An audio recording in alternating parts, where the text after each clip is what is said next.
Marketer of the Day, episode 669. Develop new habits, overcome mental roadblocks, and conquer fear with Joan Sotkin. Hey everyone, and welcome back to the Marketer of the Day podcast. We are here with return guest Joan Sotkin, and you can find her old episode at marketeroftheday.com/416. And Joan helps entrepreneurs and practitioners experience freedom from struggle personally, professionally, and financially. And she is the expert when it comes to understanding how emotions learned in early childhood can affect a person's business and financial outcomes. And she has a really cool book called Build Your Money Muscles. She has a podcast called The Prosperity Show. And we're going to talk today about overcoming fear and overcoming financial fear specifically as an entrepreneur, and maybe even becoming free of fear. Sounds like a tall order, right, Joan? Yes, I finally got there, and it took me a long time, and I'm hoping it won't take other people as long as it took me. Right. I mean, because you were a trailblazer, you had to hack the bushes away in the forest, and now people can just follow in your footsteps, and you can tell them what you did, and they can just repeat the process.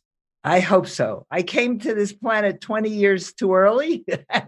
I had to learn how to do it, and so now I'm passing it along.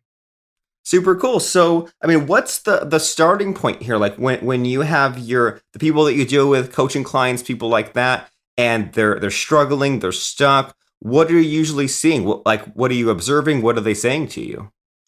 Well, most entrepreneurs worry about money. It's like worrying that it's not going to come in. My income goes up and down. I never seem to have enough. I really want to make more. Why can't I? What's blocking me from making money? And here's the thing I want you to remember. It's never about money. And let me tell you what that means. Let's say you're looking at your bank balance. And very few entrepreneurs, when they look at their bank balance, go, oh, wow, look at my balance. Isn't that fabulous? They go, oh, I should be making more. I'm so afraid. And what you're doing is you're bringing feelings like shame and fear to your money. The money's not asking you to do that. So the question is, if it's not about money, what is it about? And so it's about these emotions you learned in early childhood that you're bringing to your money. For example, if you feel ashamed of where you are financially, and that leads to financial fear. Oh my God, I should be making more. Robert makes so much more than I do. Why can't I do that? And I'm worried.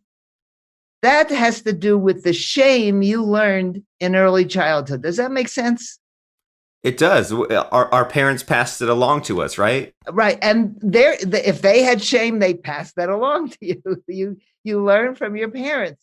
So once you understand that it's never about money, then you can say, well, what is it about? And to understand that whatever's going on and however you think or feel or believe is just a habit. Everything about you is a habit.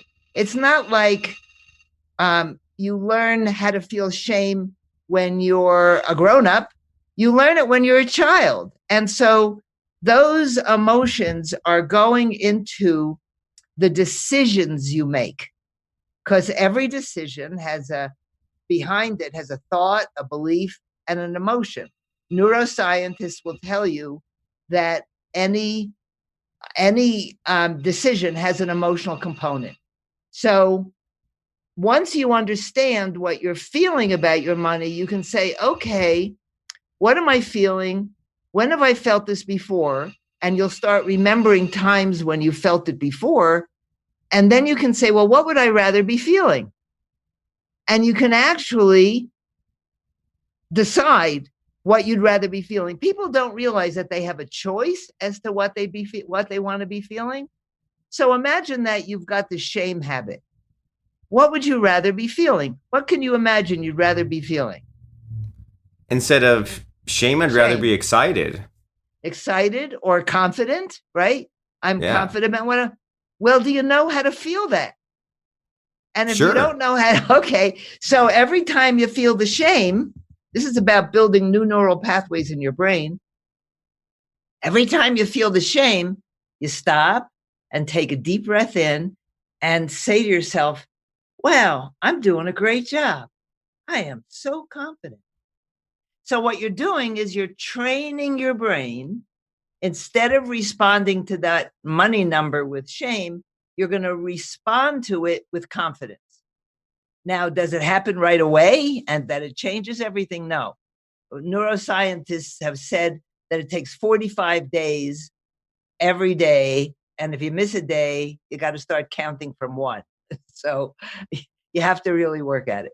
So in looking at the fear, my goal many years ago was I didn't want my money, my bank balance, to determine how I feel.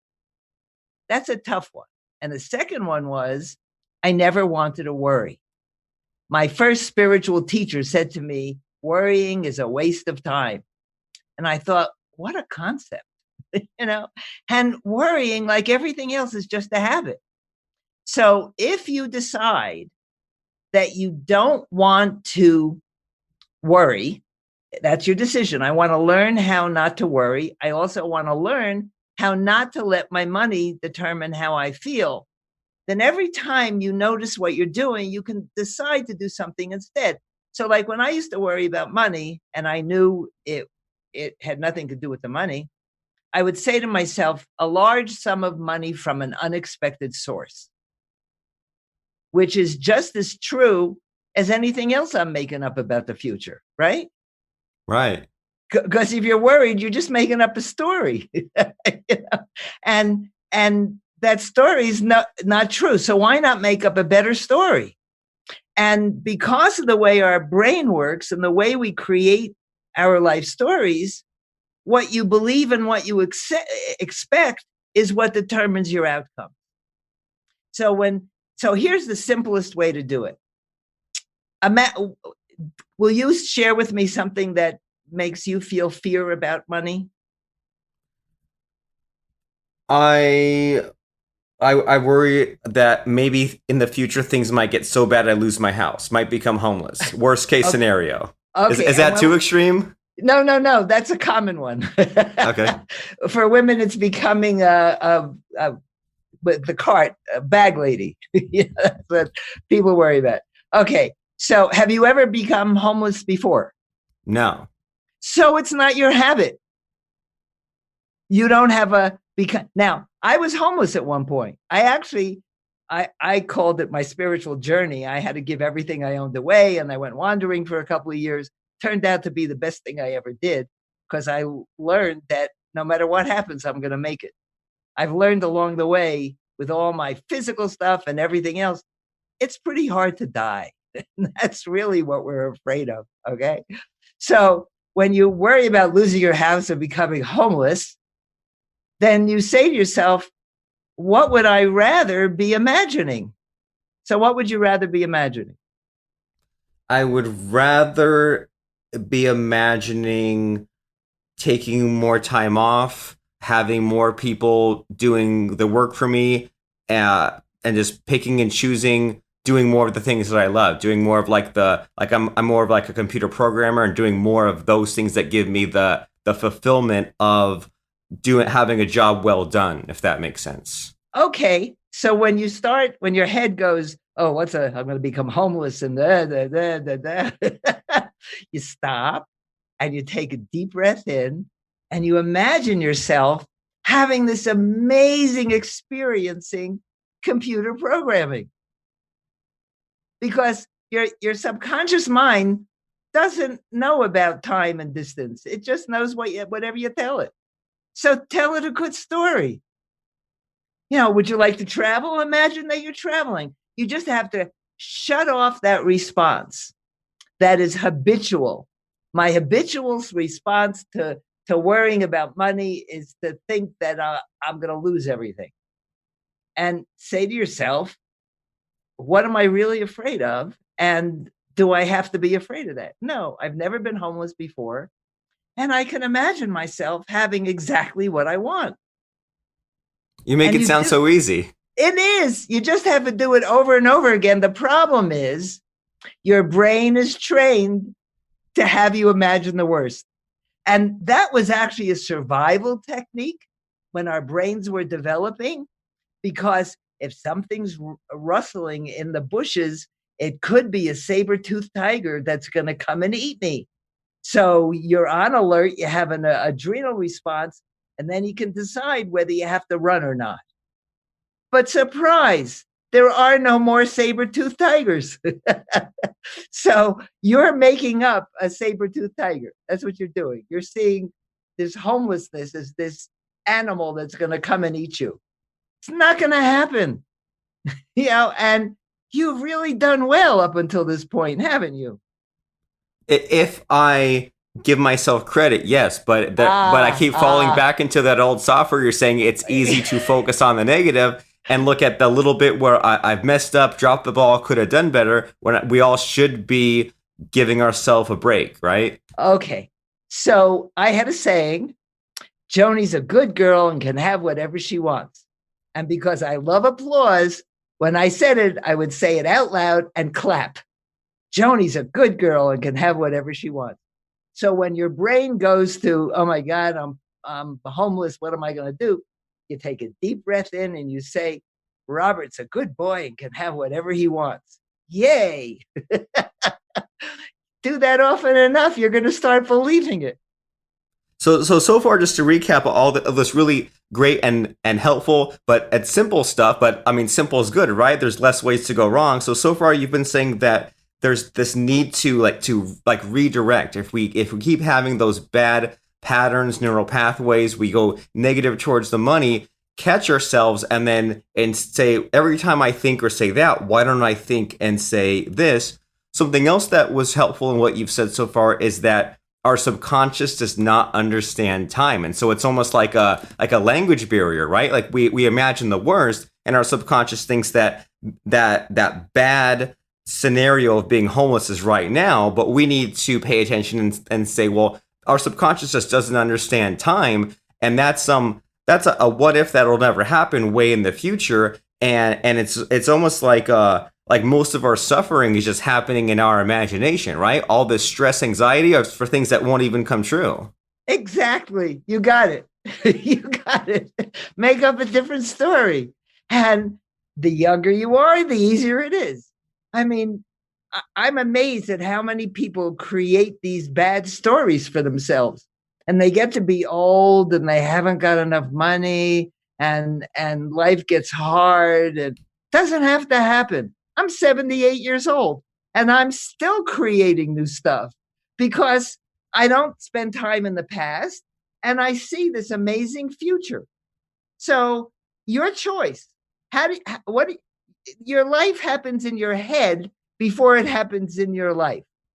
So you're creating on a daily basis what you want. And when the other stuff comes up, you just say, when I used to do the shoulds and that sort of thing, I would just say to myself, thank you for sharing, but we don't talk that way anymore. It's a little schizoid, but it works because it, that part of you that's worried and that's just a part of you. There's this other part of you that gets excited about what you're doing and loves to do the podcast and loves to do the computer programming. So that's the one that wants to be dominant. There's that computer command, send to back, bring to front. Well, you're going to take the worrier and send to back. You're speaking my language. Yes. Well, as you were talking, I realized that what you're doing, your brain is just the computer that runs your program. And so what you're doing is creating a new program in your brain. And you have to try it out. You have to keep doing it over and over until it works. And that's all it is. And we have all this stuff we carry around with us. Oh, my mother did this and my father did that, and I have to go to therapy. And so when I work with people, I ask them, what did your father do? What did your mother do? How many siblings do you have? And what was your birth order? And from those things, I can pretty much figure out what your emotional base is. Because, for example, if you got a sibling when you were 2 to 3 years old, when you were just determining who you are, and they went and got another one, It's like, well, what's wrong with me that they had to go get another one?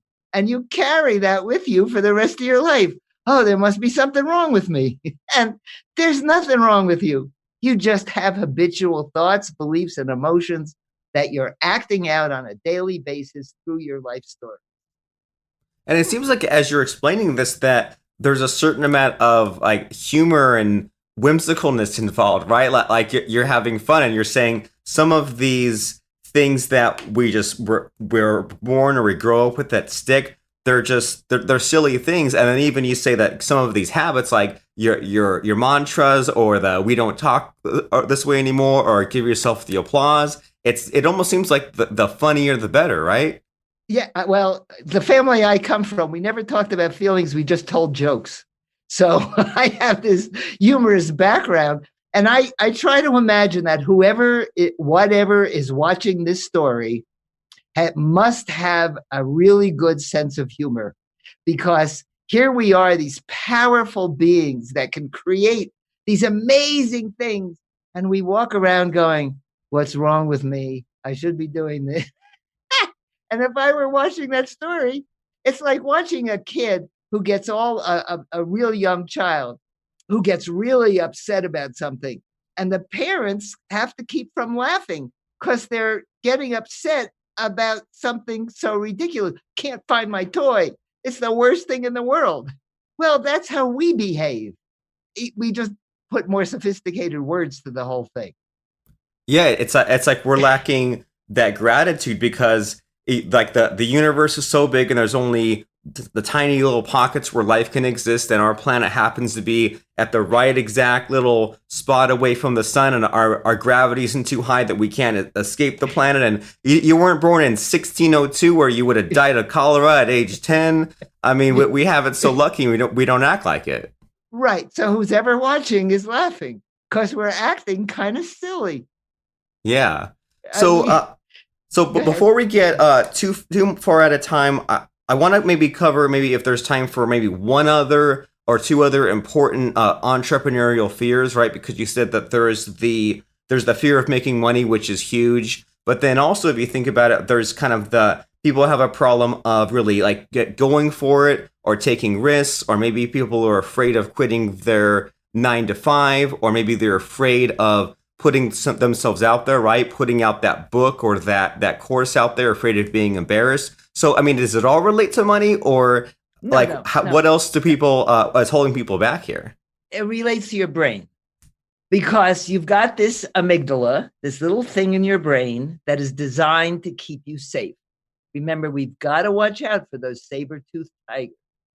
So, according to your amygdala, anything that's uncertain is dangerous.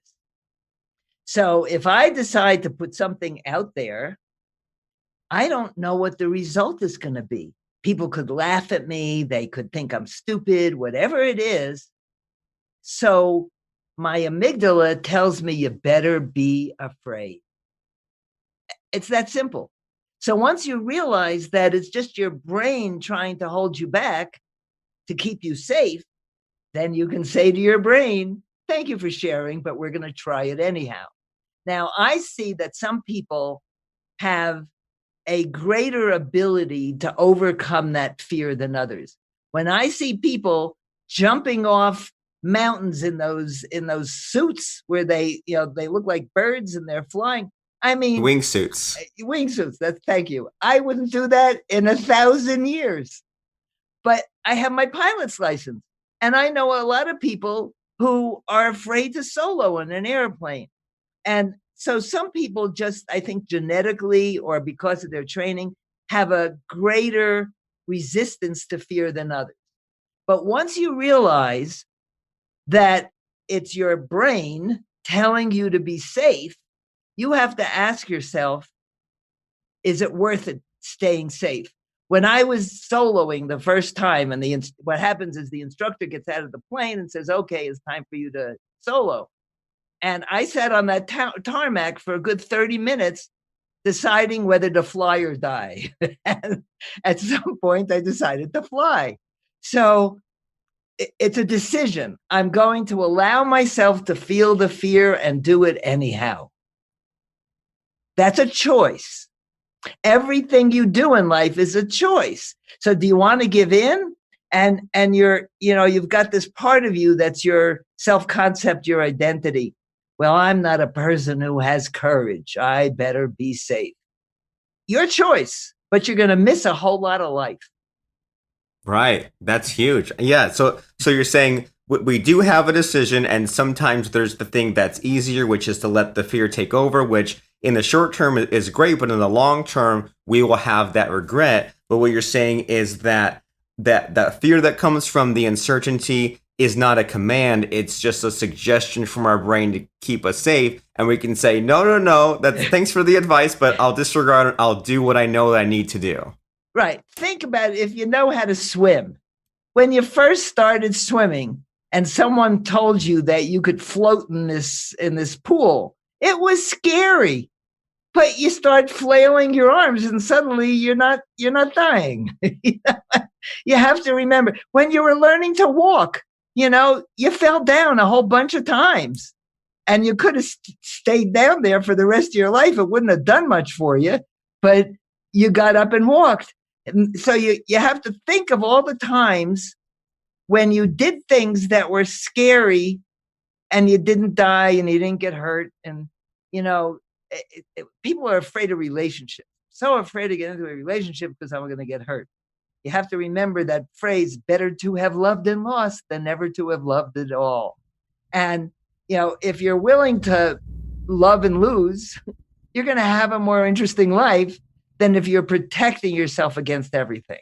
And part of the learning is learning how to set boundaries and how to communicate. I mean, life is learning. When people tell me that they're in their 20s or 30s and they haven't reached their potential, for someone my age, that's kind of funny because I'm just reaching my real self. It's taken me all this time to figure out who I'm not.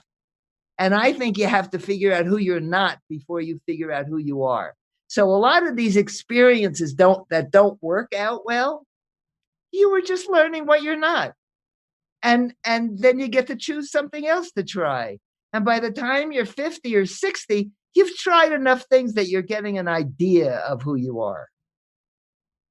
That's huge. Yeah. And I imagine that there are people that give up when they're 30 or 40 and then they live all those years because they just decided that's the way it is. I won't do any more learning. I won't have any more life. And that just seems like a bad way of go about it. So you're saying be on that quest to figure out what you're not, and all these things you tried before, you didn't die. So you can try new stuff and you won't die those times either. Right. And if you die, it doesn't matter. Because you won't be there to know. Right. If the wingsuit breaks, you smash on the mountain, well, you don't know. Right. You don't know. Right. Just make sure all your papers are in order before you dive off the mountain. Yep. Plan for the worst, hope for the best. So, So if people had a lot of fun listening to your conversation today and had some of these ahas and said, now there are some new things I can try. I have some tools. I'm really impressed. Then what's the next step for them? Where should they go to check you out and your podcast, your book, your websites? My website is prosperityplace.com. Everything I do is there. And there's a lot of free stuff and the podcast. And, this is not stuff you can learn in 20 minutes. It's fairly long. I have a course called Rewire Your Brain for Prosperity and Financial Freedom. And it's all about changing your habits and the main feelings that people act out through their money. And so I try to teach what I've learned in these many years that I've been here and pass that information along so that your journey is a little more comfortable than mine.